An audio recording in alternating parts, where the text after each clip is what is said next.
السلام علیکم سر۔ وعلیکم السلام۔ سر رانا آصف صاحب اور اشر احسان صاحب آج کی گفتگو میں شامل ہیں ہمارے ساتھ۔ آپ کے ساتھ سر سامنے بولتے ہوئے ایسے ڈر لگتا ہے، لیکن تھوڑی سی آج ایک میں بات بتانا چاہتا اس غزل کے حوالے سے کہ یہ غزل آپ نے کوئی 10 سال پہلے اپنے یوٹیوب چینل پر اس کی شرح کر کے ڈالی تھی 3 حصوں میں، اور یہ میں نے سنی تو میں اس کو سن کے بیمار ہو گیا تھا آپ کی شرح اور یہی غزل سن کے پھر میں آپ سے لاہور ملنے کے لیے آیا تھا۔ تو میری بڑی دیرینہ خواہش تھی کہ اس پورے عرصے میں کہ کبھی آپ کے سامنے روبرو بیٹھ کے ہم یہ پڑھیں اور سنیں، آپ سے سنیں، سیکھیں۔ یہ سراج اورنگ آبادی کی غزل ہے، بہت مشہور خبر تحیر عشق سن، نہ جنوں رہا نہ پری رہی۔ میرا تعارف تو اس غزل کا آپ کی وجہ سے ہی ہوا تھا، لیکن مجھے بعد میں پھر معلوم ہوا کہ لوگوں نے گائی بھی ہے، قوالی میں بھی گائی ہے، اور ایسے گائکوں نے مختلف صورتوں میں گائی ہے۔ تو آج ہماری خواہش یہ ہے کہ اگر ہم اس کو مصرع بہ مصرع، شعر بہ شعر آپ سے اس کو سیکھیں، سمجھیں، اس کی اصطلاحات سنیں آپ سے۔ بہت اچھے، بہت بہت عمدہ، تو رانا صاحب پہلا شعر آپ، بہت عمدہ۔ اوپننگ بیٹسمین رانا صاحب ہمارے۔ ڈاکٹر صاحب اس میں جو ظاہر ہے کہ جو پہلا شعر ہے اس کا، وہ سراج ایسا لگتا ہے کہ وہ کوئی زبان اس زمانے سے تھوڑا نیا سا شعر لگتا ہے، لیکن کچھ لفظ اس میں ذرا ایسے ہیں کہ جو آج ہمارے ان معنی میں استعمال نہیں ہوتے، یا اتنے اس طرح استعمال بھی نہیں ہوتے۔ خبر تحیر عشق سن، نہ جنوں رہا نہ پری رہی، نہ تو رہا نہ تو میں رہا، جو رہی سو بے خبری رہی۔ اب اس میں جو سب سے پہلا مسئلہ جو ہمیں پہلی مرتبہ پیش آیا تھا کہ خبر تحیر عشق سن، یہ خطاب ہے یا یہ کیا کہہ رہے ہیں شاعر کہ یہ سننے والے سے کہہ رہے ہیں کہ تم سنو، یا وہ اپنی کیفیت بیان کر رہے ہیں کہ یہ بات سن کر میرے ساتھ یہ ہوا کہ جنوں رہا نہ پری رہی؟ یہی ہے، سن کر، یہ خطابیہ نہیں ہے، یہ واقعے کی طرح ہے کہ یہ سن کر نہ جنوں رہا نہ پری رہی، تو اسے سن کر رکھنا چاہیے، اس کے آگے وہ ایکسکلیمیشن سائن نہیں لگانا چاہیے۔ اور اس میں جو اب پری کا جو جنوں اور پری کا اس میں کیا تعلق ہے آپس میں؟ ہاں، بہت بہت گہرا، اس زمانے میں جلدی سے قابل فہم تھا، لیکن اب ذرا مشکل ہو گیا۔ اس میں کئی رعایتیں ہیں۔ پہلی بات تو یہ کہ جنوں عشق کی علامت ہے، اور پری جو ہے وہ جمال کی علامت ہے۔ یہ تو جیسے عام سننے والا آج بھی اس کو انہی مفاہیم میں لے گا۔ اب اگلا جو گہرا مطلب ہے کہ عشق کی کچھ کیفیات ہوتی ہیں جو یہ بتاتی ہیں کہ آپ عشق کے کس درجے پر ہیں۔ تو جنوں جو ہے وہ عشق کا آخری درجہ ہے، اور کیوں ہے وہ میں بھی عرض کرتا ہوں۔ اسی طرح حسن جو ہے، یعنی حسن حالت اظہار میں، تو حالت اظہار میں حسن جتنا لطافت اور جتنی بلندی اختیار کر کے جیسے اینٹیفائی ہوتا جائے گا، وہ حسن مجازی کی آخری سطح ہے۔ واضح ہے نا؟ تو عشق میں کیونکہ مجاز اور حقیقت کی تفریق ازرو کیفیت نہیں ہے، لیکن حسن میں یہ تفریق ہے، تو یہ بھی ہم ابھی عرض کرتے ہیں۔ تو پہلی بات تو یہ کہ عشق جنوں بن گیا، یعنی عشق، میں عشق کی انتہائی کیفیتوں میں سے ایک کیفیت یہ بیان کر رہا ہوں، جنوں۔ جنوں کا مطلب ہے کہ غیب حسن حقیقی کی پراپرٹی رہتے ہوئے عشق میں بھی منتقل ہو گیا ہے۔ یعنی جس طرح جمال حقیقی کا مادہ غیب ہے، تو وہ عشق کی بےتابی کے نتیجے میں، اور عشق جب عاشق کو بھی پھلانگ کے اوپر اٹھتا ہے، تو اس وقت غیب کا مادہ عشق کو بھی منتقل ہوتا ہے۔ اب یہ عشق جو غیب کا مادہ جو غیب کا مادہ اس کی خلقت میں داخل ہو گئے نا اپنے مرتبہ کمال میں، وہ میں پھر اب اس کی توجیہ بعد میں کروں گا. تو اس مرتبہ غیب پا لینے کے نتیجے میں جب عشق کامل سے ایک نئی نسبت عاشق کو میسر آتی ہے تو اس کیفیت کو کہتے ہیں جنوں. یعنی جنوں میں محبوب بھی غیب میں ہے، عاشق بھی غیاب میں ہے. یعنی کہ یہ غیب کا ایک اوپری جیسے نظام سا چل رہا ہے جس میں حسن اپنی حقیقت کے ساتھ، عشق اپنی حقیقت کے ساتھ، اور یہ دونوں حقیقتیں ایک دوسرے سے کورسپونڈنگ حالت میں عاشق کو اگر نصیب ہو جائیں تو اس کیفیت یا اس حالت کا نام جنون ہے کہ اس عاشق نے اپنی شدت طلب سے اور حسن حقیقی نے اپنے کمال کشش سے جو ہے وہ اس سے جو اکائی سی بنی ہے وہ اکائی اس کو عطا کر دی ہے. یعنی اب یہ عشق کی حقیقت ایکسپیرینس کر رہا ہے، حسن کی حقیقت جیسے اس کے لیے اب قابل عرفان ہے. واضح نا؟ اب یہ جس عاشق کو یہ دو حالتیں نصیب ہو جائیں اس عاشق کی کیفیت جنوں کی ہوتی ہے. ٹھیک ہے نا؟ اسی طرح کیونکہ جیسے میں نے عرض کیا کہ عشق میں حقیقت و مجاز نہیں ہے. عشق اگر حسن کو غیب کے پرسپیکٹو میں نہ دیکھے تو یہ کسی دل میں پیدا ہی نہیں ہو سکتا، چاہے وہ مجازی ہو، حسن مجازی ہو. لیکن عشق و حسن سے جب حسن مجازی سے میرا ملکہ عشق یعنی میرا جوہر قلبی جب اس سے متعلق ہوتا ہے تو قلب اپنے معیار اور اپنے بنیادی حال اور پیشن کو نہیں چھوڑتا. تو وہ جو بنیادی حال، پیشن اور تصور جو ہے وہ سب جمال حقیقی کی بنیاد پر ہے جو غیب میں ہے. تو اب یہ عشق محبوب مجازی کے حسن کو مکمل کرتا ہے، یعنی یہ مجاز کے حسن کو حقیقت جمال سے منسلک کر دکھاتا ہے. اس سے جڑا ہوا اگر دکھا نہیں سکتا تو اس سے جڑا ہوا ایکسپیرینس کرتا ہے.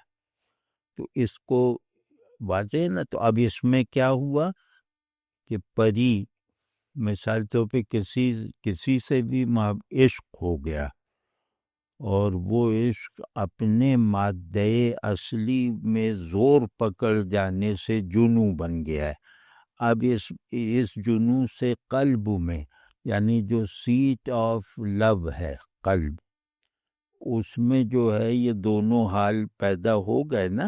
یعنی اس نے حسن حقیقی کو کورسپونڈنگ بنایا اپنے لیے اور پھر حسن حقیقی سے پائی جانے والی تسکین کو منتقل کیا اس حسن مجازی کی تکمیل میں جس سے یہ محروم تھا.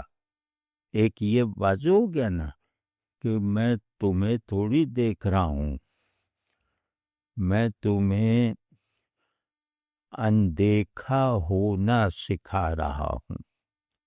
تم کیا سمجھتے ہو کہ مجھے تمہاری آنکھیں اور تمہارا چہرہ اتنا اچھا لگا کہ میں اپنے دل کی وہ دولت تم پر نچھاور کر دوں جو دولت مجھے امانتاً ملی ہے اللہ پر نثار کرنے کے لیے.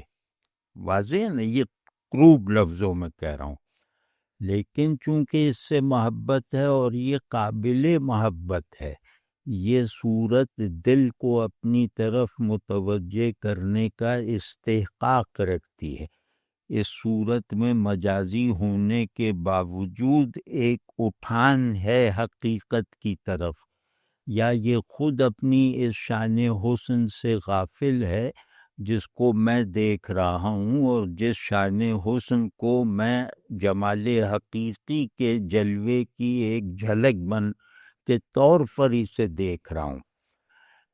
میرے دل میں غیب پر یعنی جمال غیب پر نثار ہونے کی جو ایک شدید امنگ ہے، اس امنگ کے ایک حصے کو اس صورت مجازی سے تسکین حاصل ہوئی، یا ایک جھماکہ سا ہوا۔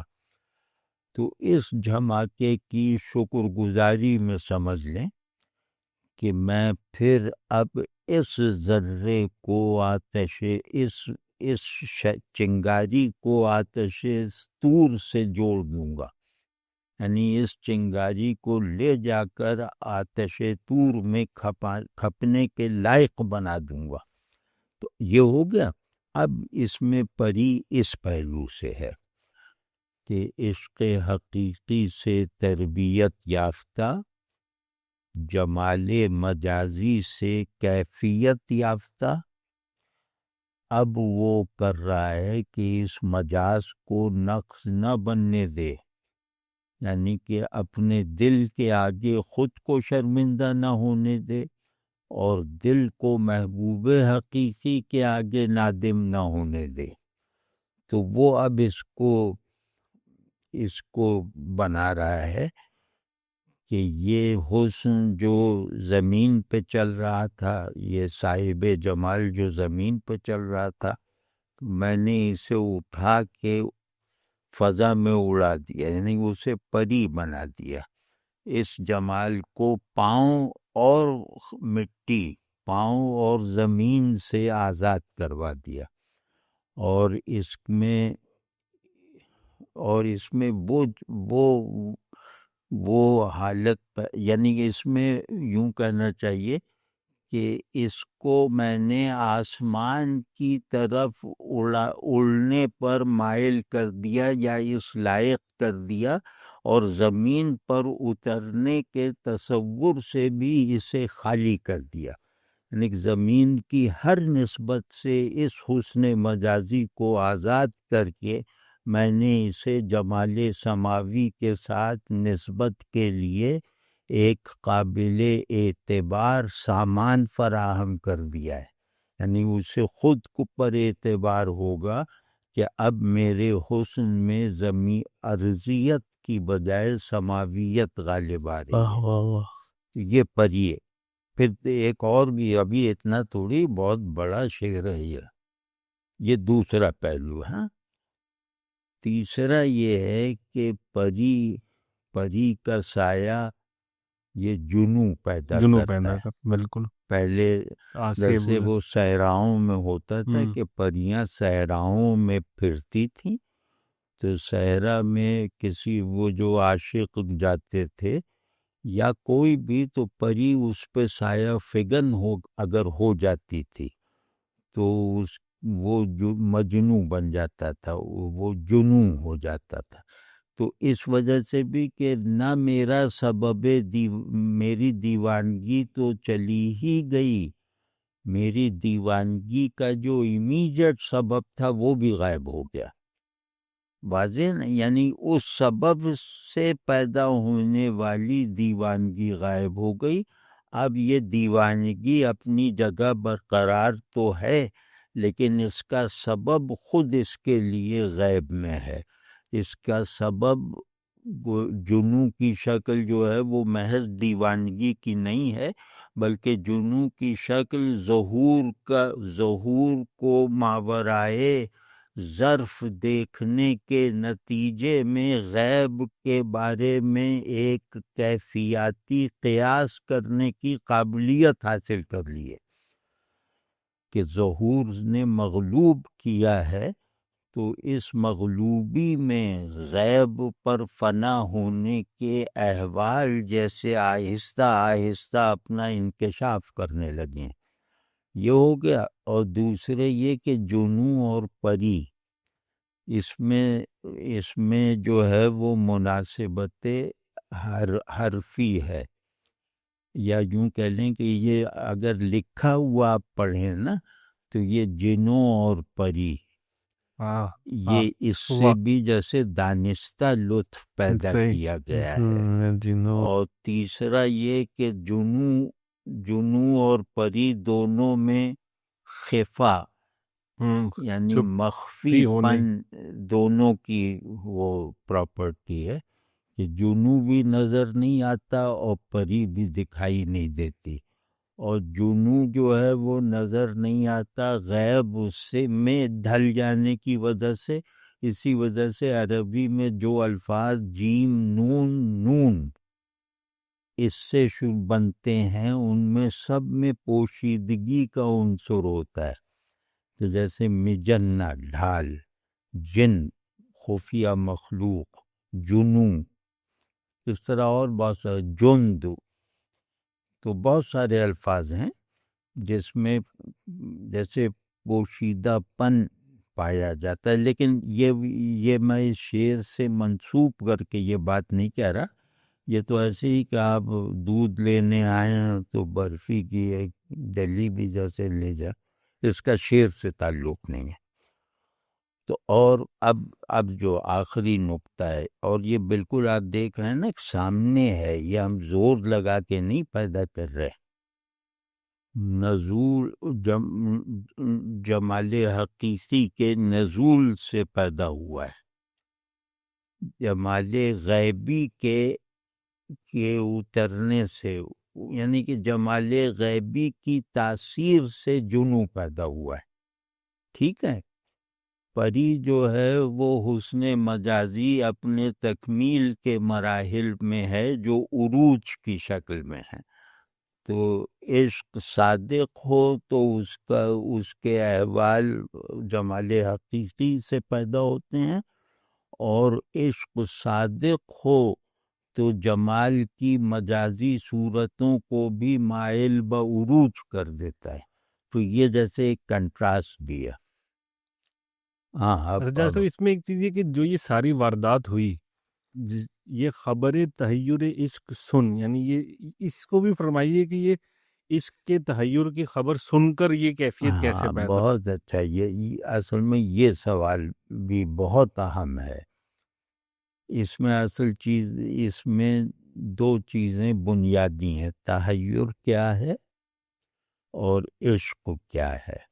خبر تو چلو ایک آمد ہو گئی نا، کہ جب تحیر عشق کی معرفت حاصل ہوئی، خبر اب حال کو نہیں ثابت کرے گی، خبر معرفت کی طرف دلالت کرے گی، یعنی خبر سن کے حال نہیں طاری، حال نظر سے طاری ہوتا ہے، معرفت خبر سے حاصل ہوتی ہے۔ تو اب کہتے ہیں کہ یہ خبر بھی سمجھیں کہ جیسے انکشاف حقیقت کی خبر ہے، یہ خبر جیسے کوئی بہت مقرب فرشتہ لایا ہوا ہے، یہ خبر ہم نے آدمیوں سے نہیں سنی ہے، ہمیں یعنی یہ غیب سے ہماری کورسپونڈنس کا ثبوت ہے یہ خبر، یعنی ہم تو اسے پکار ہی رہے تھے، اس نے پہلی مرتبہ ہمیں بتا دیا، اور پہلی مرتبہ انکشاف اپنا نہیں کیا، عاشق پر عشق کو منکشف کیا، واضح ہے نا، یعنی عاشق کو دو غیاب کا سامنا ہے، ایک غیاب جمال کا ہے، دوسرا غیاب عشق کا ہے، تو اس عاشق پر عشق کا غیاب کھول دیا گیا۔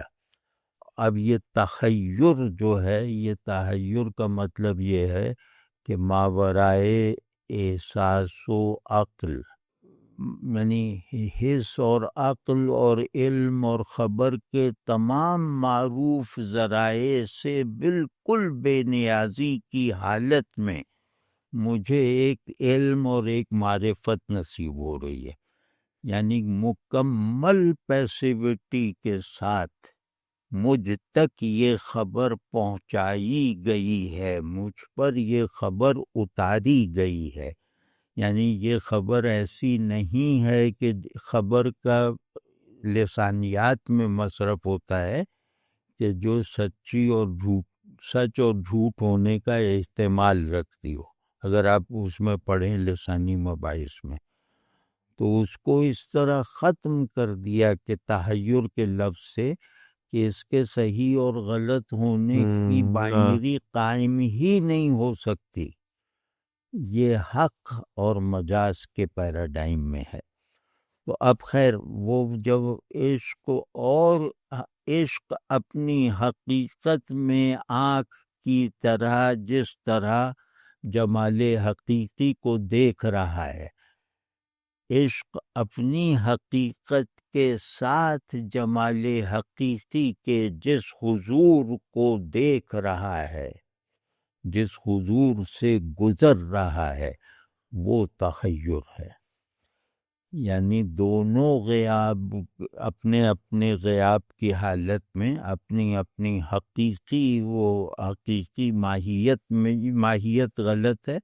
دونوں اپنے حقیقی ماحول میں جو شہود وغیرہ میں آ ہی نہیں سکتا، اس میں ہوتے ہوئے یہ بتا رہے ہیں کہ وہاں ہونے کے باوجود جمال حقیقی کا غیب متاثر نہیں ہوتا اور جمال حقیقی کا ظہور بلا واسطہ ہوتا ہے. اس بات کو سمجھیں. اس بات کو اگر ذرا سا احساسات کی اس کو محسوس کرنے کی اگر کوشش کر لی تو سچ کہتا ہوں کہ آپ کی اپنی سطح بلند ہو جائے گی. چاہے آپ اسے نہ سمجھیں، بالکل نہ سمجھ پائیں، صرف اس کو محسوس کریں اگر اس ساری سچویشن کو. واضح ہے نا؟ تخیر کہتے ہیں حال جو قال، عقل اور احساس وغیرہ، یعنی حال جو صاحب حال کو مبہوت کر دے اور نہ سمجھنا سمجھنے سے بہت زیادہ ہو، نہ دیکھ سکنا دیکھنے سے بہت زیادہ ہو. اس پیراڈاکسیکل فضا میں عشق اپنی حقیقت کے ساتھ جمال حقیقی کی طرف متوجہ ہے اور جمال حقیقی اپنی کشش کے ساتھ اس پر منکشف ہے، اپنی ماہیت کے ساتھ، اپنی ذات کے ساتھ نہیں. واضح ہے نا؟ اس کو تحیر کہتے ہیں کہ میں نے اللہ کو دیکھا اور دیکھتے ہوئے نہ دیکھ سکا. میں نے اللہ کو نہیں دیکھا مگر دیکھنے کے سارے تقاضے پورے ہوتے ہوئے محسوس ہوئے. مطلب اس طرح کی باتیں جیسے کر کے. تو تحیر پھر کہہ رہا ہوں کہ تحیر نام ہے اس حیرت کا جو علم سے زیادہ ہے، جس کو آدمی توڑنا نہ چاہے، جو علم کی برداشت سے زیادہ ہے، جو حواس کے ظرف سے بہت بڑھ کر ہے اور سب حقیقی ہے، سب یقینی ہے. اب اس کیفیت کو جس پر وارد ہو رہی ہے وہ اگر کہے گا تو وہ کہے گا تخیر، کہ عقل اتنی زیادہ بھر گئی ہے کہ وہ اپنے یعنی اب اس عقل کا موضوع خود عقل نہیں رہ گئی، آنکھ کا موضوع خود آنکھ نہیں رہ گئی. دیکھنے کے عمل سے بینائی غائب ہو چکی ہے. یہ سب ذرا سا ایسی تصور کریں تو آپ کو یوں لگے گا کہ آپ جیسے بہت ساری راحتوں اور حیرتوں اور بہت ضروری چیزوں سے ذرا سا دور تھے، صرف آپ اس کو محسوس کرنے کی کوشش. ہاں تو اب یہ کہ تخیر عشق، یہ عشق کون سا ہے؟ عشق با اعتبار حقیقت یہ آرکیٹائپ آف لو ہے. یہ ڈیوائن آرکیٹائپ آف لو ہے. تو اس میں جو تحیر ہی اس کی کیفیت صرف تحیر ہے. تو وہ تحیر یعنی تحیر حقیقی کو جب سنا، اسے سن کر اس یعنی کہ یہ عشق جو اپنی حقیقت کی تلاش میں تھا، اس کا سب سے بڑا کمال بھی جیسے اس سے الگ ہو گیا، نقص بن کے الگ ہو گیا. اور جمال مجازی جو جمال حقیقی سے مناسبت کی تلاش میں بہت آگے تک بڑھ چکا تھا، اس کا سارا کمال انتصابی وہ اس کی ضرورت نہیں رہی. یعنی عشق کو اپنی غیابی حالتوں کی ضرورت نہیں رہی، حسن کو اپنے مطلب یہ کہ اپنے سماوی اظہار کی طرف جانے کی بھی ضرورت نہیں رہی، حسن کو سماویت کی ضرورت نہیں رہی، عشق کو حضور اور ظہور اور شہود کی ضرورت نہیں رہ گئی. یہ ہے. تو اس میں سر یہ تحیر عشق جو ہے، یہ ایسا لگتا ہے کہ ایک ایسا تجربہ ہے جو بیان سے باہر ہے، کیونکہ حیرت ہے اس میں، لیکن وہ آگے کہہ رہے ہیں کہ انہوں نے سن بھی لیا. سن بھی لیا مطلب ایک ایسا تجربہ جو بیان سے باہر ہے، وہ کسی نے بیان کیا ہے اور انہوں نے سن لیا ہے. تو یہ ایک کنٹراسٹ لگ رہا ہے. عشق ہے. یہاں خبر جیسے وحی کی طرح کے معنی میں ہے، مطلب یہ لفظ نہیں استعمال کرتے، الہام کی طرح. ہاں، کہ بس انکشاف ہوا. یہ حسن حقیقی کا انکشاف نظری نہیں ہوگا، خبری ہوگا. یہ اور ایک نقطہ ہے، اللہ کرے کہ اب سب اس پہ عاشق ہو جائیں. وہ خبر بن کے ظاہر ہے، وہ منظر کبھی نہیں بن سکتا. وہ محسوسات میں ایک زلزلہ پیدا کر سکتا ہے، خود محسوس کی صورت اختیار نہیں کر سکتا، نہیں کرے گا مطلب یہ. تو اس کی سن کر اب ظاہر ہے یہ تو نیچے نیچے کے مراتب ہیں نا، عشق کے جنوں اور حسن کا پری بن جانا، یہ نیچے نیچے کے مراتب ہیں جن کی پہنچ آسمان تک ہے. تو انہوں کا یہ سب جیسے بالکل سارے کینوس، عشق اگر ایک کینوس ہے، عشق سے بننے والا پورا پرسپیکٹیو اگر ایک کینوس کی طرح ہے، تو اس میں بہترین کردار تھے جنوں اور پری. لیکن جب تحیر عشق والی خبر آئی، اصلی عشق کی، تو یہ دونوں جیسے کینوس سے خارج ہو گئے، یہ دھل گئے. اور کینوس سادہ ہے، اور وہ جنوں اور پری سے بہت کچھ زیادہ اس پر پینٹ ہو رہا ہے. پینٹ کرنے والا میں نہیں ہوں، جنوں اور پری کا پینٹر میں ہوں. وہ سب ختم ہو گیا. اب سادہ کینوس ہے لیکن وہ پینٹ ہو رہا ہے، اور کیونکہ اس کا پینٹر کوئی اور ہے، تو یہ پینٹنگ بھی میری صلاحیت دید میں نہیں آتی. یہ پینٹنگ بھی رنگوں سے نہیں کی جا رہی. رنگ ظہور کے ہوتے ہیں نا، شہود کے ہوتے ہیں. تو غیاب حالت ظہور میں بلینک ہے، حالت غیبی میں سیاہ ہے. یہ دو رنگ ہیں غیب کے، معیاری مستند اور روایتی رنگ. کہ ظاہر ہوگا تو سفید ہے، کچھ نہیں بنتا، اور غائب ہونے کی حالت میں سیاہ ہے، سیاہ جس کی گہرائی میں کوئی اترنے کی ہمت نہیں کر سکتا. ڈاکٹر صاحب یا اگلے میں مصرے معافی چاہتا ہوں، تھوڑا جوش میں ہو گیا، لیکن اب میں بالکل ٹو دی پوائنٹ بات کروں گا. ہاں، اگلے اس میں پھر جو خبر سے بات شروع ہوئی تھی وہ بے خبری پہ ختم ہو گئی. ہاں ہاں، بہت اچھا. یہ تو آپ نے نکالا ہے، یہ تو بہت اچھا ہے. کہ میری یعنی میری باخبری اس خبر سے بے خبری بن گئی.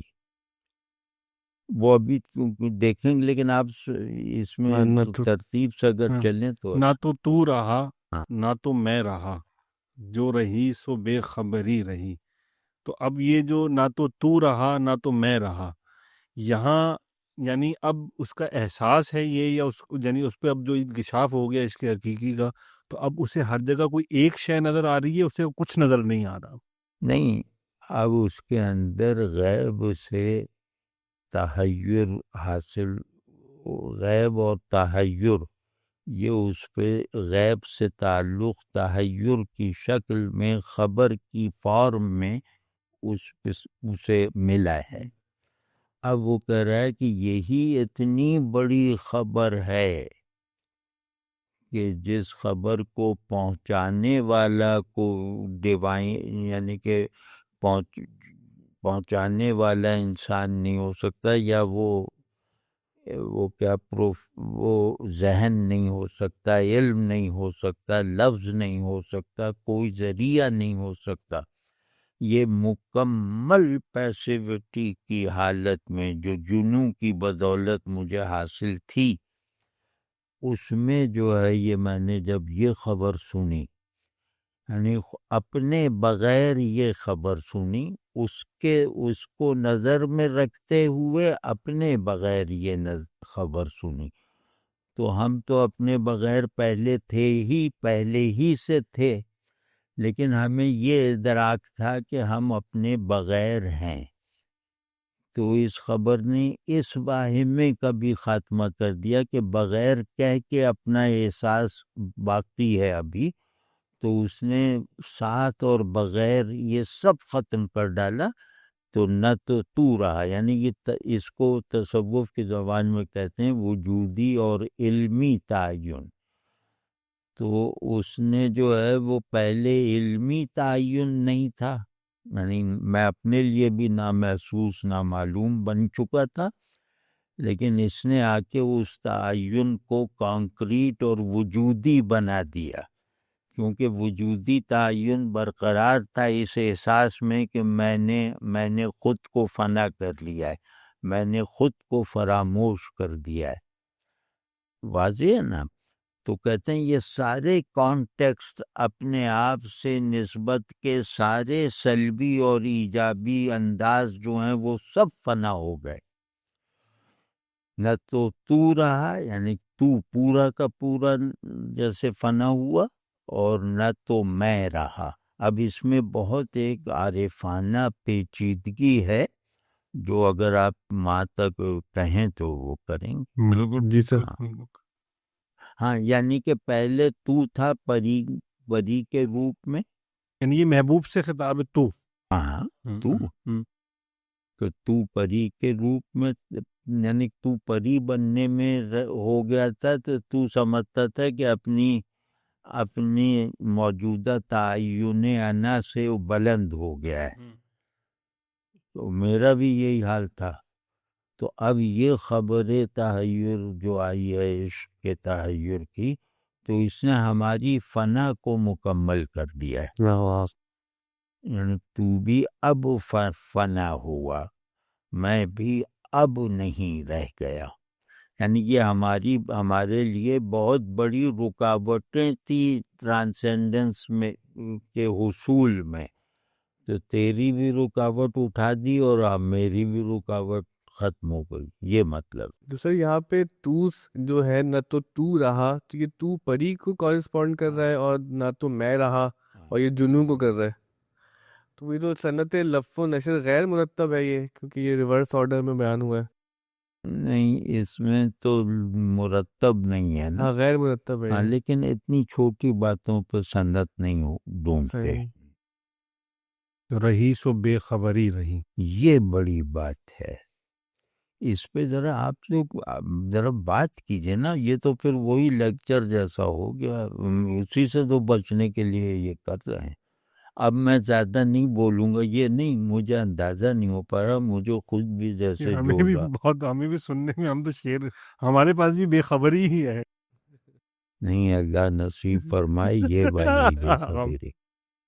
اچھا ایک ذرا سے اس میں ایک چیز اور ذہن میں آتی ہے کہ یہ جو ہمارے ایک خاص ایک اصطلاحی سوال ہوتا ہے کہ یعنی من و تو کا فرق بھی مٹ گیا اس میں اور بے خبری رہی۔ اب یعنی اب یہاں یہ سمجھ میں نہیں آتا کہ جو چیز خبر سے شروع ہوئی تھی اس نے تو ایک پوری ایک واردات پیدا کر دی جس کو ہم من و تو کی تفریق بھی ختم ہو گئی، اور یعنی میرا حال شاید پہلے جیسا حال نہیں رہا اور اس کا حال بھی پہلے جیسا حال نہیں رہا۔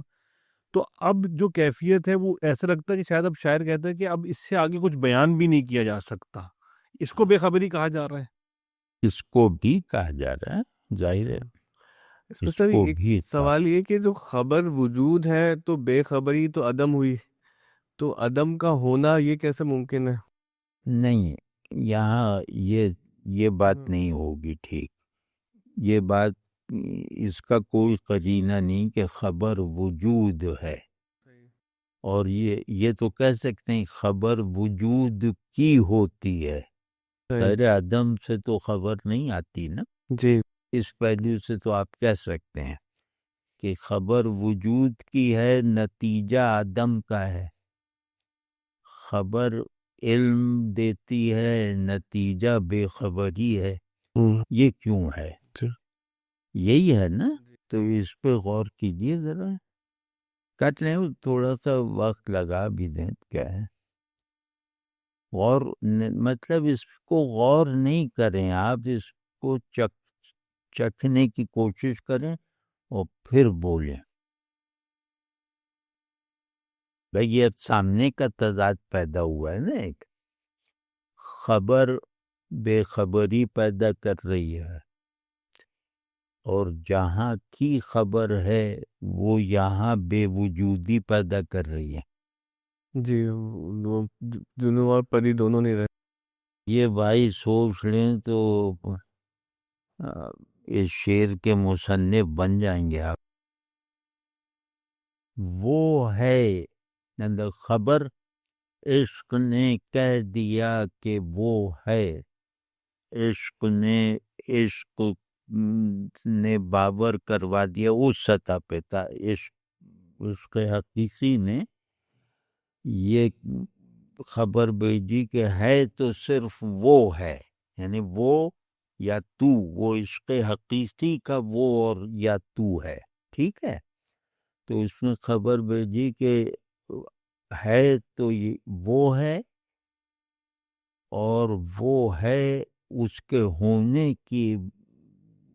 کے ہونے کی وجہ سے میں ہوں، میں بھی ہوں نہ کہیے گا کبھی، کہ ہے تو وہ ہے تو میں ہوں، ٹھیک ہے نا۔ اب یہ خبر یہ آ رہی کہ نہ ہم ہیں، نہ عشق ہمارا ہے، نہ تمہارا حسن ہے، نہ تم کچھ ہو، تمہارا حسن بھی اس بات پہ کامل ہوگا کہ تم نہ رہو، میرا عشق بھی حقیقت کی طرف حرکت اس وقت کرے گا کہ جب میں نہ رہوں، یعنی میں دیکھیں دو درجے ہیں فنا کے تصوف میں یا شاعری میں، ایک یہ کہ میں نہ رہا، یہ فنائے ناقص ہے، اس میں ایک میں تو رہ گیا نا، کہ نہ رہا، تو جو نہ رہا وہ میں ہوں، ٹھیک ہے، یہ فنائے ناقص ہے، میں نہ رہا، نہ میں رہا نہ تو رہا، یہ جھگڑا ہی مٹ گیا کہ یہ سلبی اور ایجابی تقسیم بھی اس میں نہیں ہے، اب میں بھی عدم تو بھی عدم، عدم میں کیٹیگرائزیشن نہیں ہے، عدم میں دوئی اور کثرت نہیں ہے، عدم میں کسی بھی طرح کی کوئی وحدت نہیں ہے، تو اس کو یہ کہہ رہے ہیں کہ اس کے وجود نے ہمیں بے وجود کیا، عشق کے پرنسپل وہ سینس آف آئی ایمنس نے، اسٹیٹ آف آئی ایمنس نے ہم پر منکشف ہو کے ہمیں بے خبر اور بے حال کر دیا، تو اب بے خبری کا ایک پہلو یہ ہے، لیکن یہاں زیادہ چست بات جو شعر کی ساخت سے مطابقت زیادہ رکھتی ہے وہ یہ ہے کہ جب میں ہی نہ رہ گیا تو خبر کیا ہوگی مجھے، خبر تو میں کو ہوتی ہے نا، تو وہ خبر جس تک خبر پہنچی وہ خبر ملتے ہی فنا ہو گیا، تو اب جو کچھ بھی رہ جائے گا وہ خبر اس فنا شدہ میں کے لیے آئی تھی، وہ فنا ہو کے اس خبر کو بھی اپنے ساتھ لے گیا۔ اب یہاں سارا ماحول بے خبری کا ہے۔ سر مجھے یاد آ رہا ہے آپ نے جو پہلے شرح کی تھی اس میں آپ نے یہ بات فرمائی تھی کہ جنو اور پری جیسے دو پولز ہیں، اگر ایک ان میں ختم ہو جاتا ہے تو دوسرے کا بھی ہونے کا جواز نہیں رہتا۔ ہاں تو یہی اب وہ لفظ دوسرے ہوں گے جی لیکن میرا خیال ہے یہ جو بات اب میں کر رہا ہوں وہی یہ اس میں آ یہ تھی۔ اگلا شعر پڑھیں، شہ بے خودی۔ یار نہیں اب آپ لوگ بولیں، یہ سب تھوڑی کہ یوں نشان رکھ دیا کہ ہاں ذرا بتانے جائے تغافل کیا ہے، اب بتانے والا ہے وہ بولے چلا جا رہا ہے۔ آپ یہ بتائیں کہ آپ کیا سمجھے، جیسے یہ انہوں نے اچھا شروع کیا تھا لیکن اپنی یوں سمجھیں کہ آپ جیسے یہ اب ہم لوگ ایک دوسرے کی مشکل پر گفتگو کر رہے ہیں، ہم ایک دوسرے کے لیے شعر سمجھنے کو آسان کر رہے ہیں، سمجھے ہوئے شعر کی سمجھ بڑھا رہے ہیں۔ میرے خیال ہے میرا بھائی یہ نہیں چل پائے گا ابھی، ایسا کریں گے ایک تو کل یا کتنی دیر کا ہو گیا، ہاں پونے گھنٹے کا ہوئے۔ یہ ہو گیا نا آج پونے گھنٹے کا، کل تیاری کر کے آئیے گا، کل تیاری کر کے آئیے گا تو یہ کوئی ہم نے آج وقت ضائع نہیں کیا ہے، یہ ایک شعر اس قابل ہے کہ اس پہ 2 گھنٹے کی ہو جائے، ٹھیک ہے نا۔ اب آپ لوگ لیکن کل بھائی مجھے تو آپ لوگوں سے کوئی کلیو مل ہی نہیں رہا، تو یہ تو بتائیں نا کہ یہ کیوں مشکل ہے، کہ تحیر کسے کہتے ہیں۔ اب یہ جا کے دیکھیے گا ادھر ادھر، اسی طرح خیر اب آئے گا کہ شہ بے خودی کیا شے ہے، اور وہ لباس برہنگی اور بے خودی کا کیا تعلق ہے، یعنی برہنگی اور بے خودی کا، اور برہنگی کو ڈھانپنے میں خیرت بھی شامل ہے، ہاں خیرت شامل ہے، اور جنو جو ہے وہ اس کی مخالفت۔ تو یہ سب جیسے کیریکٹر، آپ ایسا کیجئے کہ اس غزل میں کیونکہ اس کی فعلی ساخت اتنی نہیں ہے، اس میں آپ کیریکٹرز چن لیجئے۔ اب یہ ہر شعر کو پہلے آپ تلاش کریں کہ اس کے مین کیریکٹرز کیا ہیں، یہ ایک پلے ہے، ٹھیک ہے، مین کیریکٹرز کو سمجھیں اور باقی جو منظر رہ گیا ہے اسے غور سے دیکھیں، ٹھیک ہے۔ اب نہیں یار یہ پہلے ہی پہ نہ غور سے دیکھنے لگے گا، ہاں یہ لفظوں کا ہم لوگوں کا بھی کچھ بھروسہ نہیں ہے، یہ دوسرے شعر کو ہی نہ دیکھنے لگیے گا تو وہ اب پتہ نہیں کیا کیا دکھائی دے، وہ نہیں، آپ لوگ اسٹینڈرڈ طریقے سے تو وہ کیجئے، اور کل آپ مجھ سے یہ کروا لیجئے۔ جی اب یہ آپ لوگوں پہ ہے کہ، اور اس میں یہ ذہن میں نہ رکھیں کہ ہم اس غزل کو ایک اگلی نشست میں بھی لازماً پورا کریں، ورنہ وہ لطف نہیں رہے گا، یعنی ہم لوگوں میں وہ لطف نہیں پیدا ہوگا اس کا۔ تو اچھا نہیں، اس کو ذرا سا کر لیجئے، دوسرا کر لی تاکہ یار ایک کرتے ہوئے بھی شرم آ رہی، جو جیسے لگتا ہے کہ کام چوری کر رہا ہوں، ہاں کر لیجئے اس کو۔ شہ بے خودی نے عطا کیا مجھے اب لباس برہنگی۔ ہاں یہ جو ہے نا یہ وہ کل کیجئے، اچھا وہ اب نہیں وہ شہ شہ، ہاں شہ بے خودی نے عطا کیا مجھے وہ لباس برہنگی، نہ خرد کی بخیا گری رہی، نہ جنوں کی پردہ دری رہی۔ سبحان اللہ سبحان اللہ۔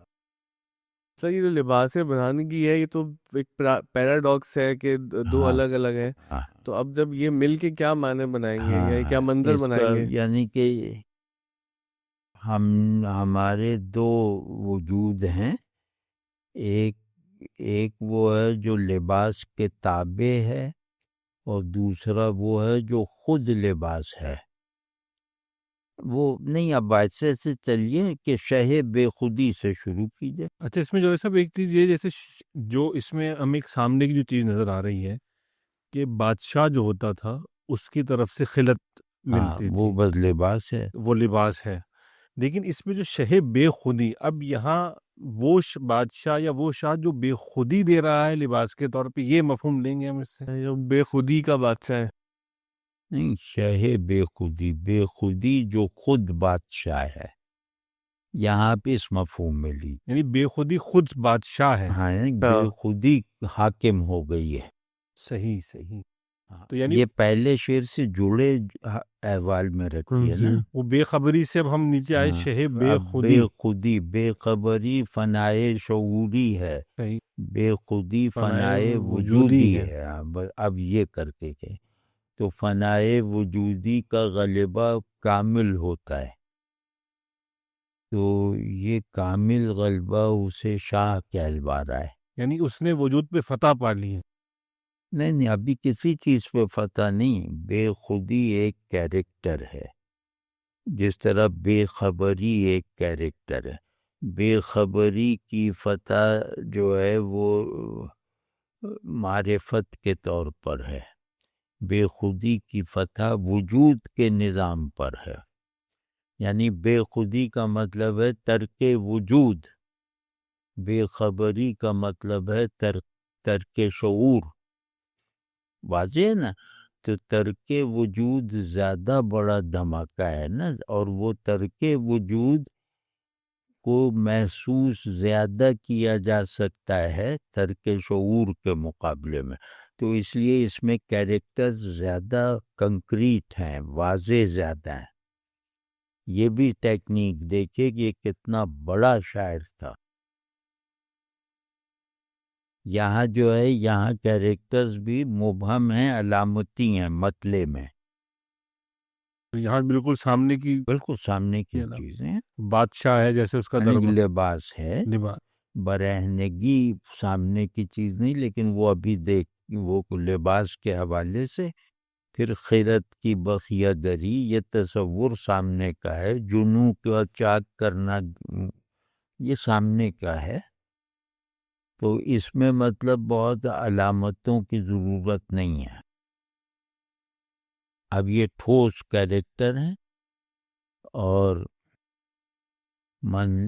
وہ جو اس پلے کا عنوان ہے عشق اور عاشق،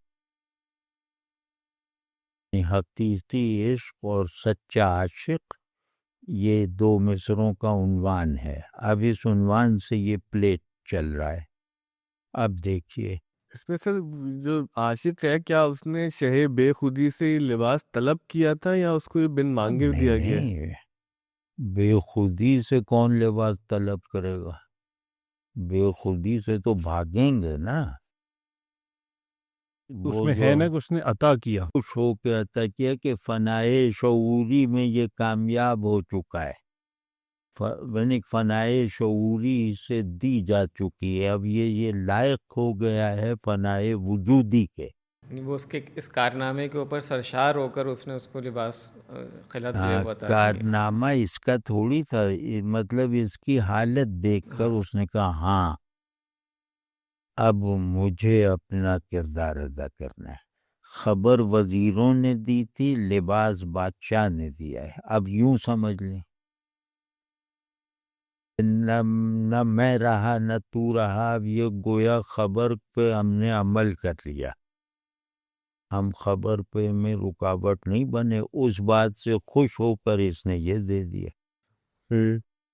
بھئی خلعت آپ کو مل گئی، یعنی آپ کا مرتبہ دربار میں بلند ہو گیا، اب آپ بتائیے کہ اب کیا ہے. سر مجھے اس پہ آپ کا وہ شعر یاد آ رہا ہے، وہ روز کرتے ہیں چاک کرتے ہیں غریبا اس فراوانی سے ہم، روز خلعت پاتے ہیں دربار اوریانی سے ہاں، ہم. یہ یہیں سے جی یہیں کا فیضان ہوگا، لیکن میرے ذہن میں اس وقت شاید نہ ہو یہ. لیکن یہ غزل بھی بالکل نوجوانی کی، 18 برس کی، کوئی یقیناً اس کا ہوگا. صحیح بے خودی وہ لباس سے اچھا، آپ نے اس میں جو وہ کہا تو یعنی وہ سے مراد اب برہنگی وہ یعنی ایسا ہاں کوئی عام نہیں کہ کیونکہ لباس برہنگی تو متضاد ہے، یہ تو محمل ہے نا. تو تم لوگ اپنے دماغ کو نہ لڑانا ہے، تمہارا کہا ہوا بامعنی ہی محمل ہوتا ہے. تو وہ مطلب خبردار ادھر کوئی رائے زنی نہ کرنا. وہ لباس ہے، وہ یعنی تو عرش تک آپ پھر کہتے ہو ٹرانسینڈنٹل لباس ہے کوئی ہے؟ ہو سکتا ہے. اب کیا کہہ سکتا ہے، وہ دیکھیے نا، اس کو ڈھونڈیے. کیونکہ اس پہ نہ خرد کی بخیا گری رہی. اب اس میں ایک چیز اور بھی ہے کہ اب وہ لباس جو ہے وہ لباس برہنگی ہے. خلعت اوریانی عطا کی ہے. واہ، برہنگی کو آپ بدلیں ایک دوسرے زیادہ اصطلاحی انداز رکھنے والے لفظ سے، وہ ہے اوریانی. اوریاں کہتے ہیں جو تمام اضافتوں، نسبتوں اور آراز یعنی ایکسیڈنٹس سے پاک ہو. وصل اوریاں تصوف کی ایک اصطلاح ہے. اس کا مطلب ہے کہ ذات سے وصل، اپنے آپ سے خالی ہو کر معبود سے واصل ہونا. اوریاں یعنی میں اپنا لباس تھا، میں یہ لباس اتر گیا. حافظ کا شعر ہے کہ تو خود حجاب خودی حافظ از میاں برخیز، کہ تو خود اپنے اوپر پڑا ہوا پردہ ہے، اس پردے سے نکل آ. نہیں، اپنی خودی سے نکل آنا. تو اب خودی سے نکل آنے کے نتیجے میں حافظ نہیں رہ گئے. اب حافظ نے غائب ہو کر اپنے اوپر حکومت کرنے والے بادشاہ، یعنی اپنے اوپر حکومت کرنے والے بادشاہ کے امر پر اپنے آپ کو اپنے اوپر سے لباس کی طرح اتار کر پھینکا، تو پھر اسے وہ لباس اوریانی نصیب ہوا، وہ خلعت اوریانی نصیب ہوئی جو اس معنی میں. اور وہ پھر لباس بھی ایسا ہے جو شعور کی جو صفت ہے خرد، اس سے بھی بالا تر ہے، اور جو وجود کی کیفیت ہے جنون، وہ ان دونوں سے بھی آزاد ہو گیا. یہ ہم کہہ سکتے ہیں اس میں آگے. ہاں، اور اب یہ سادہ ہے کہ یہ خلاصی ہے، یہ اپنے آپ یعنی اپنے جوہر کو خالص کرنا ہے اس جوہر پر پڑ جانے والے اعراض سے، یعنی کہ صفات سے عاری ہو کر ہونا. واضح ہے نا کہ دیوار اینٹ کے بغیر، رنگ کے بغیر وہاں تک پہنچے نا. تو اب کہہ رہے ہیں کہ وہ جو ہماری زندگی میں مصیبتیں لگی رہتی تھیں کہ لباس پھٹ جاتا تھا تو خرد جو ہے وہ سیتی تھی، اور لباس جو ہے وہ اگر ہم بہت دن تک نہیں پھٹتا تھا تو جنوں سے پھاڑ دیتا تھا. یعنی ہم ایک ایسے لباس میں ملبوس تھے جو خرد اور جنوں کی جنگ کا سبب بنا رہتا تھا. نہیں، خرد چاہتی تھی کہ ہم یہ لباس پہنے رکھیں، جنوں چاہتا تھا کہ یہ لباس اتار دیں. تو جنوں شہ بے خودی کا مقرب تھا. تو اب کہتے ہیں کہ نہ جنوں کی کوئی ضرورت ہے، یہ لباس وہ ہے جو جنوں کی دسترس سے بھی باہر ہے، اور عقل بیچاری یہ پھٹے گا ہی نہیں تو عقل کہاں سے سیے گی اس کو. یہ ہے یعنی خرد اور جنوں دونوں پول سے میں بلند کر دیا گیا. شہ بے خودی کی خلعت عریانی کو کیا پا کر، کیا یعنی ہوا خلعت عریانی پانا ہی گویا یہ آپ کو شعور کرواتا ہے کہ اب آپ عقل اور جنوں کے اقلیم سے ان کے اثرات سے پاک ہو چکے ہیں، اب آپ ان کی فکر نہ کریں۔ اس میں ایسے ایک چیز اور بھی نہیں ہو سکتی، جیسے کہ خرد کی بقیہ گری، یعنی اب نہ عقل اس میں کچھ بڑھا سکتی ہے اور نہ جنون اس سے کچھ چھین سکتا ہے۔ ہاں یہ بھی ہے، مطلب بالکل یہ اب عقل اور جنون جیسے پیچھے چھوڑی اور پوری طرح بھولی ہوئی منزلیں ہیں، پوری طرح چھوڑی ہوئی، پوری طرح بھولی ہوئی۔ اب سمجھیں تو یہ ہے صاحب نے فرمایا کہ جو جنوں ہے وہ شہ بے خودی کا ایک وزیر ہے، تو سے زیادہ قرب قرب ہے، رکھتا تو ہے۔ یہ پھر جو خرد ہے تو یہ پھر اس کے مخالف ہے ہاں شہ بے خودی کی۔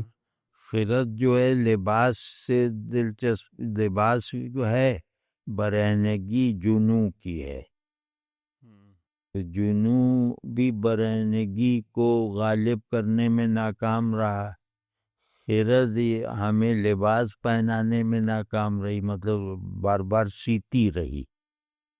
تو دونوں، ہمارا جنوں اور ہماری خرد دونوں ہمارے مقاصد کے راستے میں رکاوٹیں تھے۔ تو شہ بے خودی نے کہہ دیا کہ جاؤ تمہیں وہ برہنگی نصیب ہوئی جو مطلب وہ برہنگی ہی تمہارا لباس ہے۔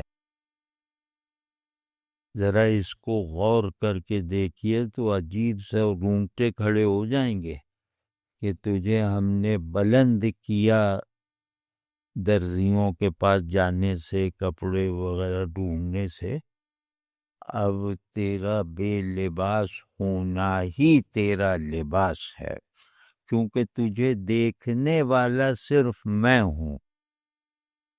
یہ ذرا سوچیں۔ اور عریانی کا اصطلاحی مطلب وہ کتابی ہے، وہ آپ جہاں بھی دیکھیں گے یہی ہوگا کہ سب چیزیں کھرج دی جائیں، میں یہ ہوں، میں وہ ہوں، میں فلاں ہوں، یہ سب کھرج کے جو بچے گا وہ عریاں ہیں۔ عریاں مطلب ہر چیز کھرج دی گئی ہو۔ تو لباس جیسے اوپر تو ہوتا ہے نا، تو وہ زنگ ہے میرے جوہر وجود کا۔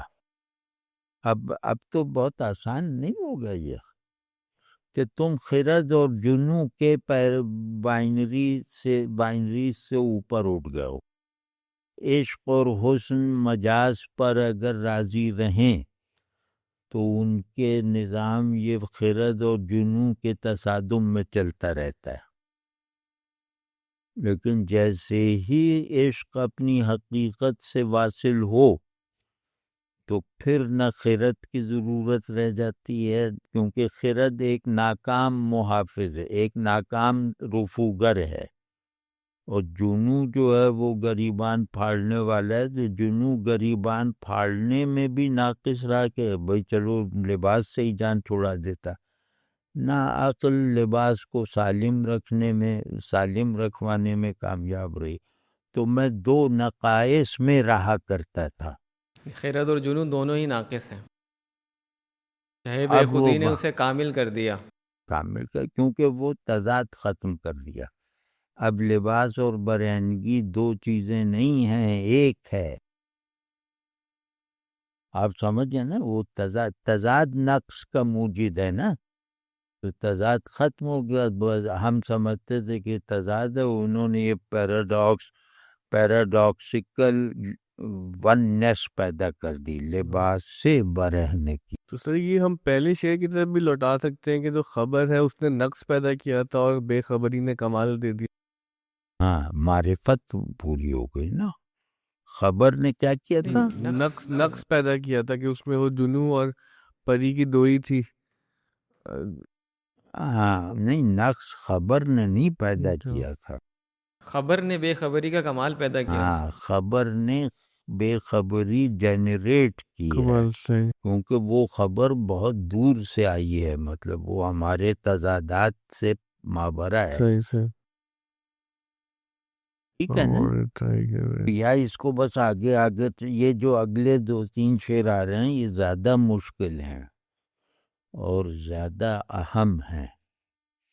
یہ جو ہے نا، یہ جو چلی سمت غیب سے سمت غیب سے وہ جب گھڑی تھی میں جس گھڑی لیا درس نسخہ عشق کا، کہ کتاب و عقل کی طاق پر جو دھری تھی تم ہی دھری رہی. یہ جب آپ بیان کریں گے نا تو سب لوگ بے عقلی پہ فخر کرنے لگیں.